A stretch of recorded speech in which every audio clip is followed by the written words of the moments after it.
momento. Hoy queremos hablar con el ministro de Educación para entender lo que se hará respecto de la enseñanza a distancia, cuál es la evaluación que él hace de lo actuado hasta ahora, pero también ver temas que tienen que ver con la reforma universitaria, con la reforma del magisterio y la manera como su nombramiento en tanto que especialista, sociólogo especializado en temas educativos, ha sido recibido por los diversos actores de nuestra sociedad.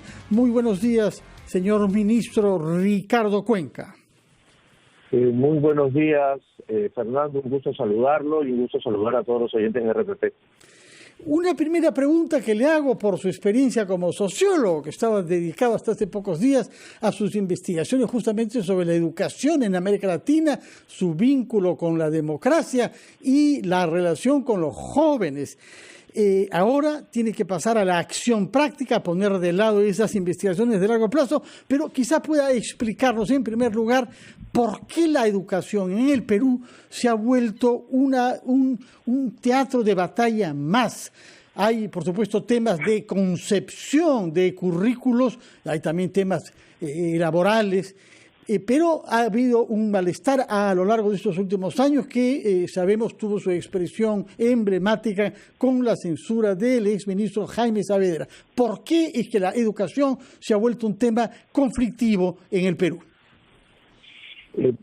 Fernando, lo que usted plantea es un tema fundamental cuando uno hace análisis educativos. La educación tiene como dos grandes perspectivas de ser entendida. Una, que es la más conocida, que es la pedagógica, que es la que tiene que ver con la parte técnica del asunto, que tiene que ver con el currículo, que tiene que ver con los materiales, con la formación de los docentes, con la concepción y con la idea de que la educación forma parte de los elementos que se necesitan para el desarrollo personal y social, ¿no? Pero hay otra perspectiva que casi siempre está como escondida detrás de esta idea pedagógica de la educación, y es considerar que la educación es un espacio también político, ¿no es cierto? Recordemos que los sistemas educativos se crean fundamentalmente para construir ciudadanía, para construir Estado, y por lo tanto hay un componente político muy fuerte también de discusión detrás de la educación. Entonces, lo que hemos visto ahora, lo que se ha mostrado en los últimos tiempos, es justamente esta disputa, este espacio de batalla que hay algunas veces en el tema educativo respecto de qué tipo de ciudadano quiero formar, de cuáles son los grandes objetivos o fines de la educación, que van mucho más allá que los aprendizajes concretos que se tiene. Fíjese que en los años 50 se produjo un quiebre fundamental en la educación, de los 50 del siglo pasado me refiero, porque se cambió el foco de las finalidades educativas, ¿no es cierto? Que hasta ese momento estaban concentrados en la construcción de futuros ciudadanos, ¿no es cierto?, del futuro adulto que iba a construir la sociedad. Y ese objetivo se cambió para uno más inmediato, que era que los estudiantes aprendan algo particular en las clases, ¿no es cierto? Y ese cisma que ha ido acompañando durante todo este tiempo ha coexistido con momentos mucho más evidentes en algunos casos que otros, ¿no? Entonces, hay una situación que siempre existió, que se exacerba por momentos, que se le pone el foco a este tema más político que pedagógico, y particularmente en el Perú, Fernando, lo que hemos tenido es una extraordinaria avance en muchos casos, pero ese avance ha sido un avance muy desigual. Y entonces el sistema educativo no ha favorecido a todos de la misma manera, y eso también ha generado que empecemos a darnos cuenta, como pudo haber sucedido con la Revolución Pingüina en el 2006-2007 en Chile, en el que los estudiantes se dan cuenta que no es posible seguir sosteniendo un sistema desigual en el sector de educación, ¿no? Fuera de este contexto general que nos ha dicho usted y que evidencia un cambio en la sociedad, el número de alumnos que terminan quinto y media y hacen estudios universitarios se ha multiplicado en el Perú en estas últimas décadas. Y en este contexto tenemos el tema universitario. Como sabemos, desde hace 25 años existen en el Perú universidades privadas con fines de lucro. La ley autorizó eso para favorecer la inversión privada y ha dado lugar a algunos casos de éxito, pero a muchas universidades que son consideradas como una decepción para los universitarios porque no les garantizan empleo y no responden a ciertos criterios mínimos de calidad académica. La SUNEDU por eso ha ido denegando el funcionamiento de algunas de ellas y esto naturalmente choca con los intereses económicos de los que se enriquecían con esas universidades. ¿Cómo piensa usted en ejercer sus responsabilidades, pese a la autonomía de la SUNEDU, para que nuestro sistema universitario no engañe a los jóvenes? Usted ha hecho saber, hay, creo, 94 universidades en el Perú, 46 de las cuales son públicas y mis cifras son exactas, y con eso basta. Lo que se puede crear en adelante, dice usted, son filiales y no nuevas universidades. Sin duda, uno de los grandes retos que tuvo la discusión de la ley universitaria del 2013, desde el 2013 en adelante, viene además de mucho tiempo atrás, ¿no es cierto?, del año 2001, 2002, cuando se empezó a gestar la idea de cambiar la ley universitaria para ajustarla a los tiempos actuales. Esa discusión, entre otras cosas, tenía como fondo que el Perú necesitaba un sistema universitario que le permita acompañar los grandes objetivos que el país había planteado de superación de la pobreza, de incremento de la ciencia y la tecnología, para poder dar este salto que necesitábamos social y económicamente. Y por lo tanto, un aliado fundamental era tener un sistema universitario consolidado que permita alcanzar esos objetivos.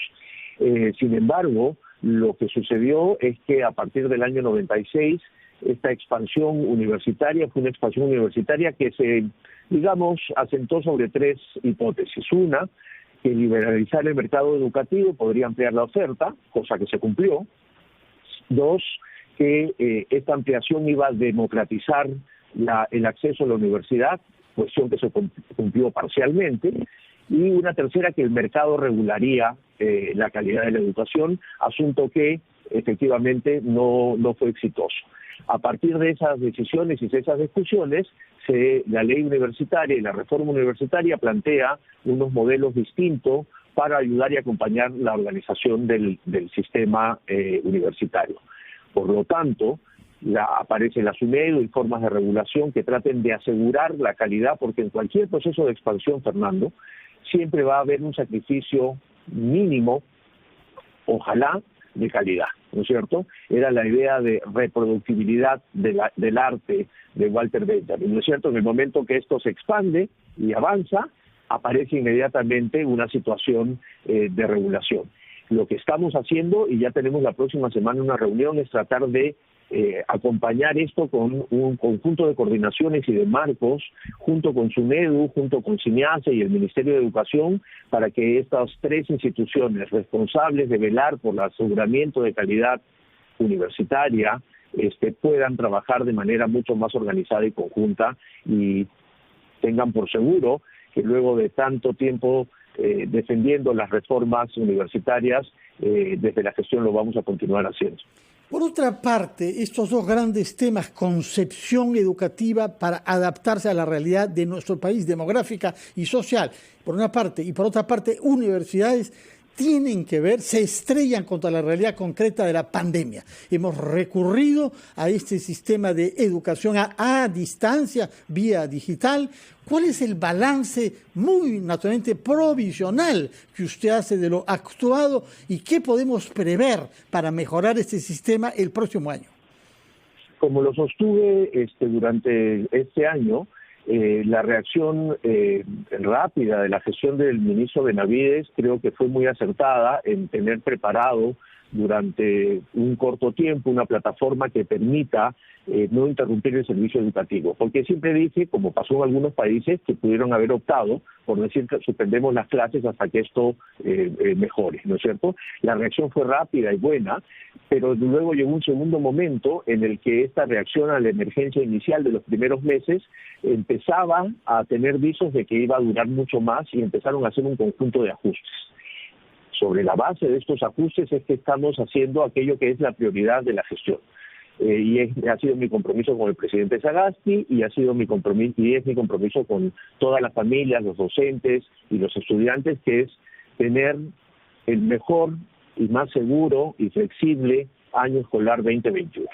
No podemos correr el riesgo de tener problemas del aprendizaje, pero tampoco problemas sanitarios.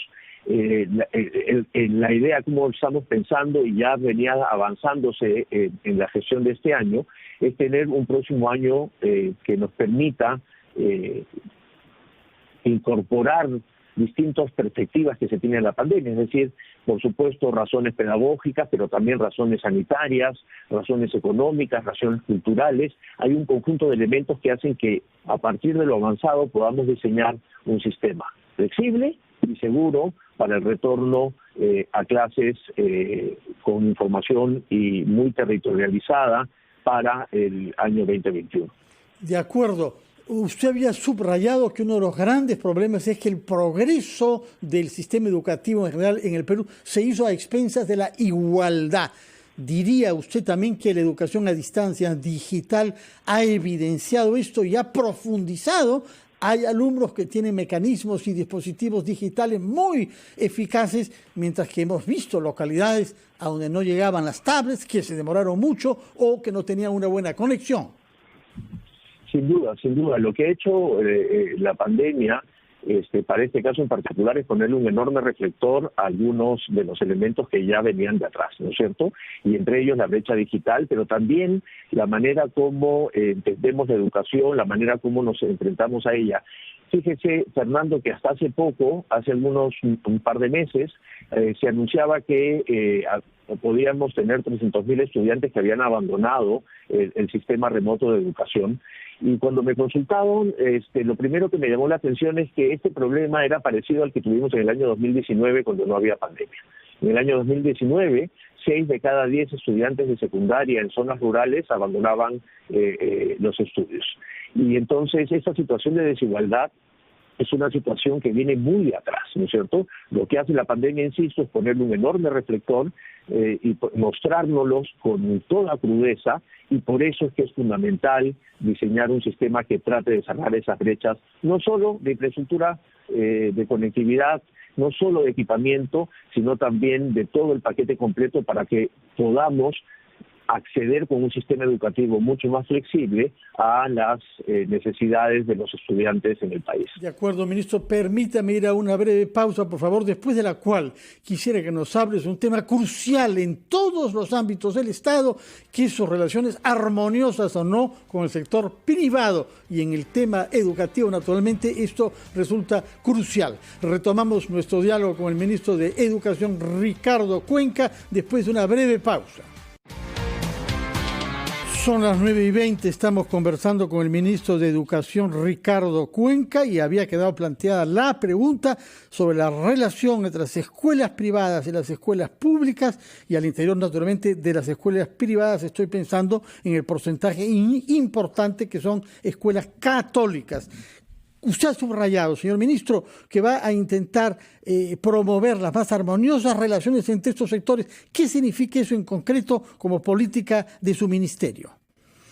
Muchas gracias, Fernando. Dos cosas muy puntuales. Lo primero es que la educación es un bien público, ¿no es cierto? Porque el beneficio que le trae a la sociedad es mucho mayor que el beneficio individual o personal. Independientemente que esto sea provisto por la iniciativa privada o por el Estado, ¿no es cierto? Entonces, si partimos de esa idea, el objetivo común de tener una educación de calidad que nos permita fortalecer la democracia, tener un mejor desarrollo, es el objetivo compartido tanto por la iniciativa privada y la iniciativa pública. Esto es un fenómeno que, como usted sabe, es un fenómeno más latinoamericano que europeo, por ejemplo, ¿no es cierto?, en el que el descuido del Estado durante muchos años promovió que se instale una oferta privada, que en el caso de países como Perú, Colombia o Chile, empiezan a sobrepasar la oferta pública, porque los padres de familia deciden, por múltiples razones que ahora sería muy largo de explicar, incluir a sus hijos en la educación privada, ¿no es cierto? Entonces, lo que yo creo, sinceramente, es que cuando tenemos que pensar en este objetivo público, lo que hay que evitar es que lo que hay que promover, por un lado, es que ese objetivo se cumpla, venga de la educación privada o pública, pero lo segundo y más importante es que los sistemas privados no vayan a ser sistemas que promuevan la segregación o la segmentación de los estudiantes, porque ahí sí le haríamos un daño al sistema educativo, ¿no es cierto? Ya han pasado en algunos países que las características por las cuales se expande la educación privada terminan siendo factores enormes de segregación escolar, y esa segregación escolar no le hace nada bien a esta idea de tener una sociedad mucho más cohesionada que permita sostener este desarrollo y esta democracia que conversábamos, ¿no? Y allí están los colegios privados, los colegios católicos, los colegios públicos, los colegios de otras confesiones religiosas, y creo que eso hay que tener en cuenta cuando el objetivo principal va más allá de aquello que efectivamente pasa en las escuelas, ¿no? Pero ¿por qué entonces su nombramiento ha despertado algunos temores, me parece, alguna desconfianza de la parte de algunos sectores católicos, principalmente conservadores, creo, pese a que usted viene de explicarnos cuál es su política, pero además me parece que ha sido hasta estos días miembro del Consejo Directivo de la Asociación Católica Fe y Alegría, ¿no? ¿Qué cosa es lo que le reprochan y por qué? Sí, efectivamente he sido miembro de la Asamblea de Fe y Alegría, con la que he tenido una muy buena relación. He renunciado a la Asamblea ahora que he asumido el cargo para mantener la neutralidad con mis colegas y amigos de Fe y Alegría, ¿no? Le agradezco mucho, Fernando, la pregunta, porque lo primero que quiero decirles es pedir disculpas a quienes se han sentido ofendidos por algunas declaraciones que hice en algún momento y que escribí en algún momento en un contexto muy particular de un análisis sobre el pensamiento crítico en las escuelas y qué era lo que desarrollaba más o menos pensamiento crítico, ¿no? Entonces, las disculpas del caso a quienes se han sentido ofendidos por ello. No obstante, lo importante acá es que estoy totalmente convencido, y creo que todos lo estamos, independientemente de la religión que se profesa, que hay un conjunto de valores que son irrenunciables, ¿no es cierto? La solidaridad como parte de un trabajo extraordinario que tiene que desarrollar la escuela, los principios centrados en el ser humano, la idea de poder actuar de manera, además de solidaria, generosa con el otro, son parte de valores que forman parte de una idea de ciudadanía actual, ¿no es cierto? La ciudadanía no solo se restringe a la posibilidad de elegir o ser elegido o participar políticamente en los procesos democráticos, sino que también tiene que ver con el día a día, tiene que ver con la convivencia, tiene que ver con la unión de uno con otro. Entonces, unos valores que promuevan ese tipo de ciudadanía, que incorporen a todos y que nos permitan construir una mejor sociedad mucho más justa, es finalmente el objetivo fundamental del asunto. Entiendo que algunas personas creen, por ejemplo, que el curso de religión en el sistema educativo está amenazado, nada más lejos de ello, ¿no es cierto? El objetivo, ¿Se va a mantener el curso de religión en nuestro diseño curricular? Sin duda, no hay ninguna intención de modificar el tema curricular durante este tiempo. El foco está, como le dije hace un momento, concentrado en la idea de trabajar el próximo año 2021, ¿no es cierto? No hay ningún tipo de ajustes curriculares, salvo aquellos que tengan que organizarse a partir del tema de la organización del próximo año escolar, ¿no? Entonces, lo importante acá es insistir en que hay un conjunto de valores y que esos son los valores que hay que respetar, que son aquellos valores que creo que compartimos la mayoría de los que queremos un mejor país. Solo termino esta pregunta diciéndole además que creo que también es un buen momento para entender que discrepar no significa entrar en una guerra o en un conflicto, ¿no es cierto? Alberto Flores Galindo historiador peruano, tuvo una frase creo que fundamental, y que en esos momentos quiero utilizarla para invitar a todos quienes no pensamos igual, que discrepar es también una forma de acercarse. Y creo que lo que tenemos que aprender es que la discrepancia en ideas y con argumentos no significa iniciar un conflicto, porque es posible, como parte de un ejercicio democrático, convivir con personas distintas respetándose unas a otras y tratando de llegar a algunos mínimos acuerdos. Eso significa, ministro, que usted reciba a las asociaciones diferentes, aún aquellas que creen que usted es hostil a la religión católica o que tiene algunas ideas que no les gustan. Las puertas estarán abiertas para mantener un diálogo de las asociaciones de los maestros, de los padres de familia, etcétera. Permanentemente. Parte del compromiso que asumimos el presidente Sagasti es y que compartimos todos en el gabinete, es saber que estamos en un proceso de transición. Este proceso de transición supone ordenar de la mejor manera para que el próximo gobierno encuentre una mejor situación general, particularmente que el próximo ministro o ministra del siguiente gobierno pueda encontrar un proceso lo más ordenado posible. En ese orden no concibo poder hacerlo sin el diálogo con los demás. De acuerdo, muchas gracias. Quedan algunos temas pendientes, será para la próxima vez, que espero pronto. Por ejemplo, temas naturalmente categoriales y esta decisión tomada por la Comisión de Educación el día de ayer de aumentar el monto de la CTS que será entregada a los maestros, de manera que queda ese tema pendiente, pero hemos comprendido su visión general y ha hecho aclaraciones importantes sobre algunas críticas que se le han hecho desde algunos sectores del mundo educativo católico. Muchas gracias, señor ministro Ricardo Cuenca, y mucho éxito en su función. Son las 9:29, momento de hacer una pausa antes de